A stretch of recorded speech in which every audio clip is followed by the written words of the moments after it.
One of the best ways to understand the essence of the slicing pie model is to think of a game of blackjack. Most people are at least familiar with the game of blackjack. So let's pretend that you and I are going to play blackjack as a team, not as opponents, but as a team. We go to the table and we each put a chip on the same hand of blackjack. We don't know if we're going to win. We don't know how much we're going to win. We don't know how long it's going to take to win. All we know for sure is that we each bet one chip. So the dealer deals an ace. That's good. He deals another ace. Even better. In blackjack, the right call is to split the aces and double down the bets. Now I'm out of money, out of chips, and you're not. So you put 2 more chips down. So now you've bet 3 chips, and I've only bet 1 chip. The future is still unknowable. We can't predict the future. We don't know if we're going to win or how much we're going to win or how long it's going to take to win. We're confident, we're excited, we're playing because we think we're going to win, but we have no idea at all. We cannot predict the future. All we know for certain is that you bet 3 and I bet 1. If we win, does a 50-50 split sound fair? It shouldn't. You should get 75% and I should get 25%. That is a logical, obvious, unambiguous conclusion that your share of the winnings should be based on your share of the bets. That's all we're talking about now. So you're in a startup, you're betting on ideas instead of on cards. And you bet your time and your money and your relationships and your facilities and your supplies and your equipment. You're always betting. Every day you come to work and you're not paid or not reimbursed for expenses, the value of that contribution is simply a bet on the future outcome of the company. And every day you work, your bet grows and grows and grows. And the value of your bet is always equal to the fair market value of the contribution. So if I contribute this mouse that's worth 15 bucks, the value of my contribution was $15. If I'm worth $100,000 a year and I work 1 hour, I have bet $50 in unpaid compensation. 50 times 2,000 hours in a year is $100,000 a year. I cannot bet more than that. I'm not magically worth more than that because I'm the founder or the idea person. I'm only betting what my fair market value is.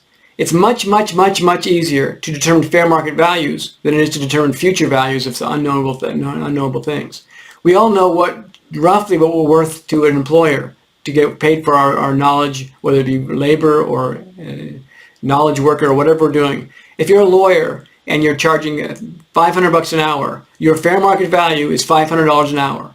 Now, the work you do should be worth millions, but the labor that you put in was worth 500 bucks, so your bet is $500. If you're a marketing person and you're worth $100 an hour, that's $200,000 a year, you can't magically bet more than that because your ideas are going to turn into more than $100 an hour. Just like you're only betting what you're worth. This conversation right now, you're probably not paying for it all, or you're paying a nominal fee for it. Hopefully this will make you millions of dollars. I'm not going to come back to you and say, you made $1 million because you used Slicing Pie, give me some of that money. That's ridiculous. You're only betting your fair market value. If I bet this mouse, it's only worth $15. It's not worth less than that because it's worth $15. It's not worth more than that because it's worth $15. It's only worth what it's worth. So once you realize that everyone has a fair market value, everything has a fair market value, then you can realize you can quantify what's going on. Business is quantifiable. Everything in business can be reduced to dollars and cents. That's not true for most things in life.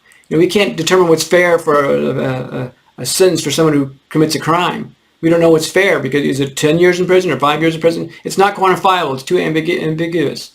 But business is always quantifiable. And the reason we know that is we can look at the financial statement and see exactly how much they spent on salaries and exactly how much they spent on expenses and on internet connection, on carpooling and Uber and meals. All those things are quantifiable.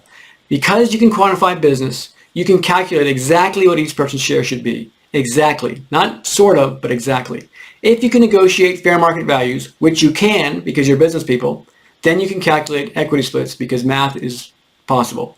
It's not possible to, what's fair, in war. It's not possible to determine what's fair. Everyone has a different opinion, but in business, it's quantifiable. So keep that in mind.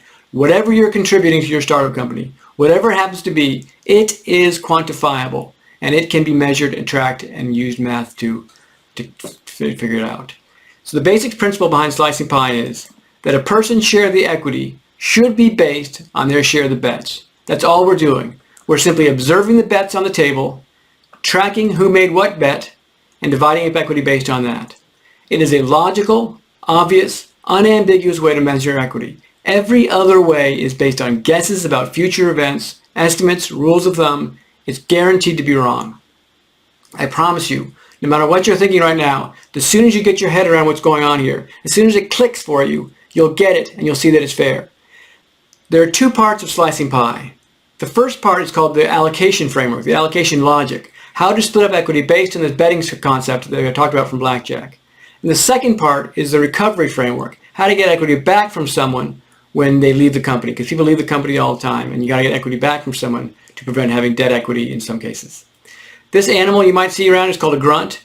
This was originally called a grunt fund and you'll still see it referred to as a grunt fund some places.